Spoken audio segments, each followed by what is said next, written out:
Hey, what's up everybody? Hammerheart Metal Reviews here once again. It is that time of the month, my favorite videos to do, my albums of the month. So for the month of May 2022, a lot of really solid releases this month, some big name bands. Maybe not all the bigger name bands are going to make this list, but yeah, some of them definitely popped in there. Really solid overall for this month. Like, this was my first month of being able to go to a concert in over 2 years. I was able to go to Manitoba Metal Fest, saw a bunch of great Canadian bands, so I'm super excited about that. So not only being able to see live music again, but also being able to fully dive into a bunch of new awesome releases. So really solid month overall. I just did on Friday, I went through all my metal shirts that I own. Of course, I was going to miss one.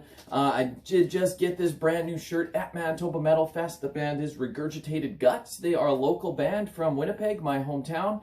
And yeah, they just absolutely stole the show at Manitoba Metal Fest. So if you've not heard these guys before, definitely go check them out. Some very solid death metal. I feel like they were the highlight of the whole concert for me. There's tons of great bands. I was finally able to see Outre Tombe. That was another highlight. But yeah, honestly, Regurgitated Guts stole the show. But anyways, that's a side note here. I just wanted to say I forgot to go through this shirt on Friday because it was in the laundry. But figured I'd wear it today. And now let's get into my favorite albums of the month. So as per usual, I don't really limit this to a certain number. I kind of just go with any albums that I've ranked scored above like 7.5 and over out of 10. So there's a lot of really solid ones that I even would have ranked around like 7 out of 10. Then I could have had like maybe 20 albums, but I'm just going to name about 13 or 14 albums here that I think you should check out. So here we go.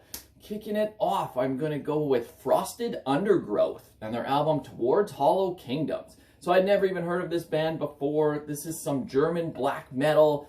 The riff styles remind me a lot of like older Immortal, and then it's got these really crazy high-pitched raspy vocals, which are just really awesome for black metal. It's maybe not groundbreaking in any way, but if you just want some straight-ahead, enjoyable black metal, definitely go check out Frosted Undergrowth and this brand new album.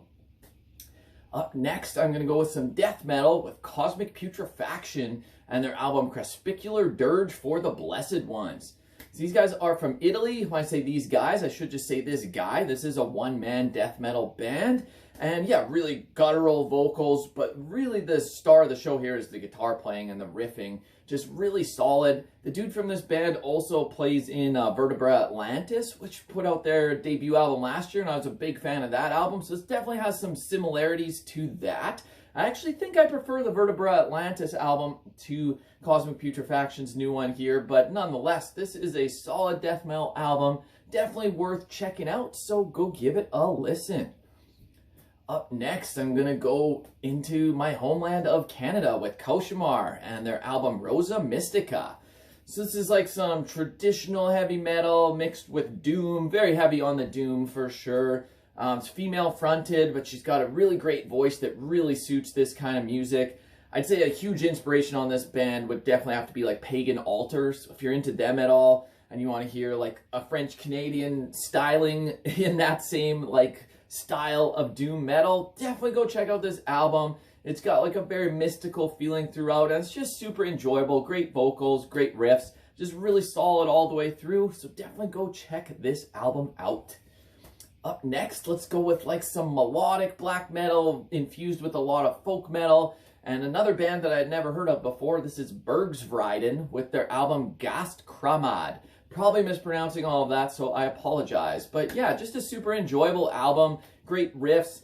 Really another one that doesn't really do anything new or unique. Like, it's not anything I haven't heard before, but I'm always a fan of like folk into black metal and combinations of those styles, and they really pull it off well here. It's just well executed, enjoyable album, even if it's not super unique. But definitely if you're into anything like that, go give Bergsvriden a listen.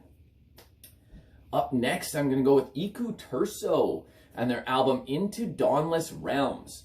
So this is some very like mid-90s inspired black metal. It sounds like this could have just been picked right from the Norwegian scene in the mid-90s. Definitely for fans of like Emperor or Satyricon. Stuff from the mid-90s in that vein. They're not just paying homage to it. They're definitely doing their own thing with it as well. But yeah, another one that's probably not super unique, but it's a well executed and enjoyable album from start to finish. Great vocals, great riffs, just super enjoyable black metal. That's why it's in here.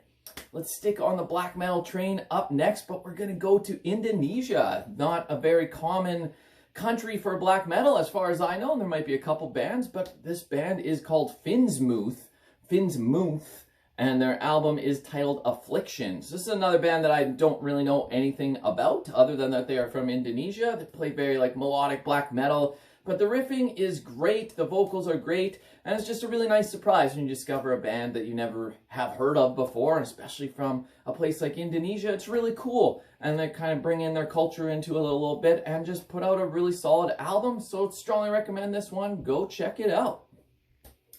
Up next, some more mid-90s black metal worship with I Am the Night and their album While the Gods Are Sleeping.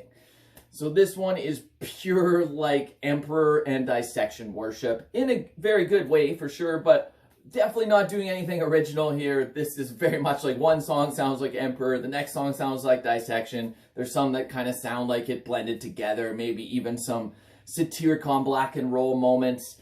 But well executed, very enjoyable. I can't really put this any higher than this because, yeah, it's not unique. It's not original. I doubt this will make like a year-end list for me, but nonetheless, if you just want to hear a really catchy black metal album, go check out I Am the Night.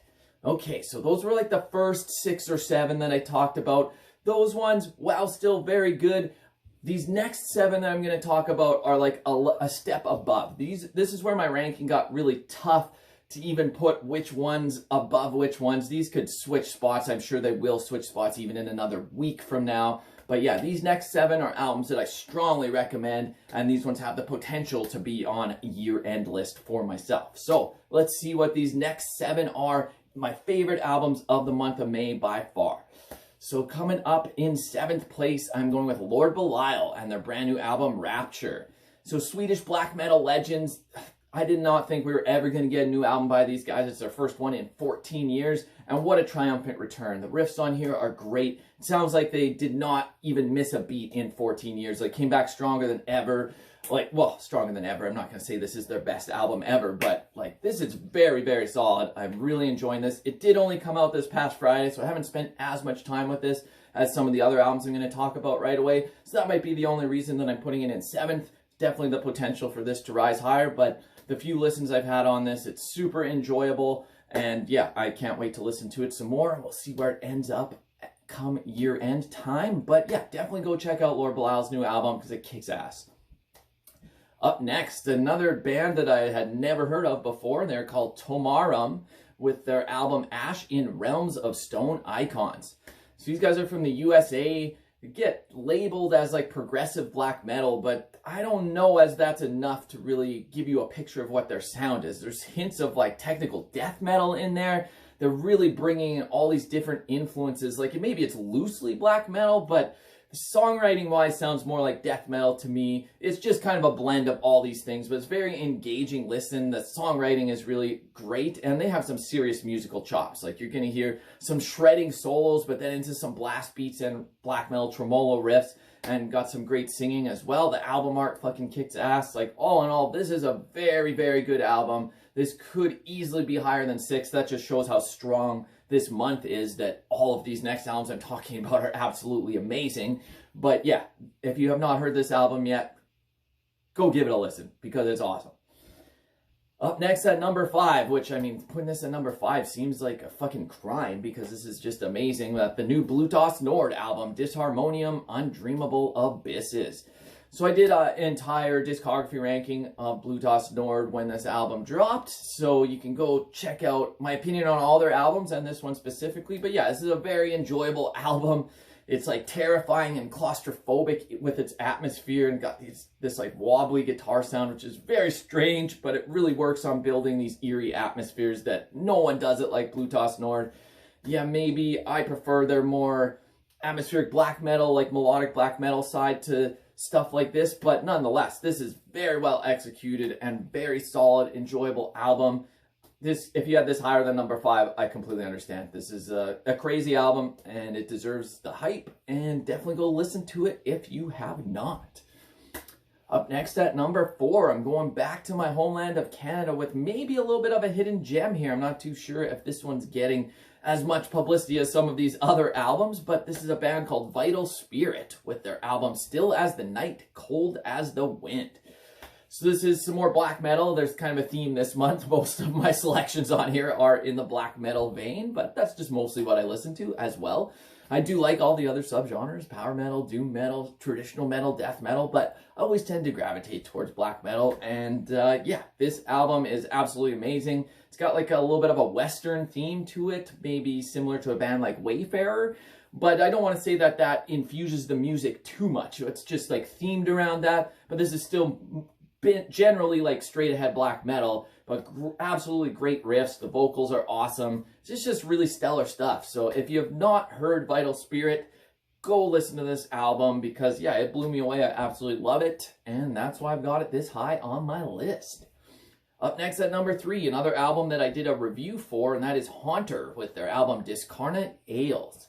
So I won't go into too much detail here since I did a full review of this album, but yeah, these guys are from the USA and they play kind of like progressive blackened death metal. Another one that's kind of mixing these genres together, but they really make it work. There's only a few songs on this album. They're very lengthy, goes a lot of different directions, but it's just really cool stuff, very interesting and engaging. It's a difficult listen for sure. It's challenging. You need to spend some time with it to get fully engaged in everything that's going on. But yeah, strongly recommended. Really solid stuff. That's why it's in number 3. Up next at number 2, I am going with Horn and the new album Verzet. So yeah, this is some one-man pagan black metal band with a lot of folk influence from Germany. And like, I absolutely love this band. I love this kind of stuff. When you got the pagan black metal and then just infusing it with so much folk melodies and even some folk instrumentation, that's just my cup of tea. That's just like, it's right up my alley. I absolutely love this kind of stuff, and Horn is one of the best at it. If you've never heard them before, like, they've got a long discography of great albums. I have not yet done a discography ranking for them, but I definitely will at some point. But yeah, I almost wanted to put this at number 1. It is that fucking good. I absolutely love the shit out of this album. Favorite songs on here, Alpine Recorder, A Hill to Die On. Ooh, such a fucking good song. If you are into like folky black metal at all and have not heard Verzet by Horn, do yourself a favor and go listen to it right fucking now because it is awesome. But that just leaves one album, my favorite album of the month, which if you've been watching my channel, I did a review of this album. I scored it very positively, so it's probably not going to be a huge surprise and I'm putting this at number 1. But yeah, coming in at number 1 is Nechochwen with their brand new album, Kanawa Black. So I won't go into too much detail here. As I said, I did a full review of this, which you can go check out. But yeah, this is some like black metal, but mixed with folk metal, mixed with neo-folk, all around like indigenous themes and lyrics. And it's just so well executed. These songs are catchy. They're going to stick in your head. And it's just got so many different things going on with some like clean picked acoustic guitars. Then you've got some black metal parts. You got blasting. You've got clean singing. You've got raspy singing. It's just all this stuff mixed together, but it's cohesive. It works so well. Like if you're into bands like Panopticon, I'm sure you will like Nechochwen. So yeah, I can't recommend this album enough. Favorite tracks, the title track, Kanawa Black, absolutely amazing. The closing track, Across the Divide, is the longest song on the album, which is absolutely awesome way to end it. So yeah, if you have not heard this yet, go give it a listen. It's my favorite album of the month, and I'm sure you'll see it pop up at year-end time on those lists. So anyways, these are just my opinions as usual. I can't listen to everything, so I'm sure I've missed some albums this month, so definitely give me your recommendations down below. Always like looking for new stuff to listen to, and I'd love to get your opinions on what your favorites of the month were. So anyways, until next time, give me a like, give me a subscribe, Hammerheart Metal Reviews, out!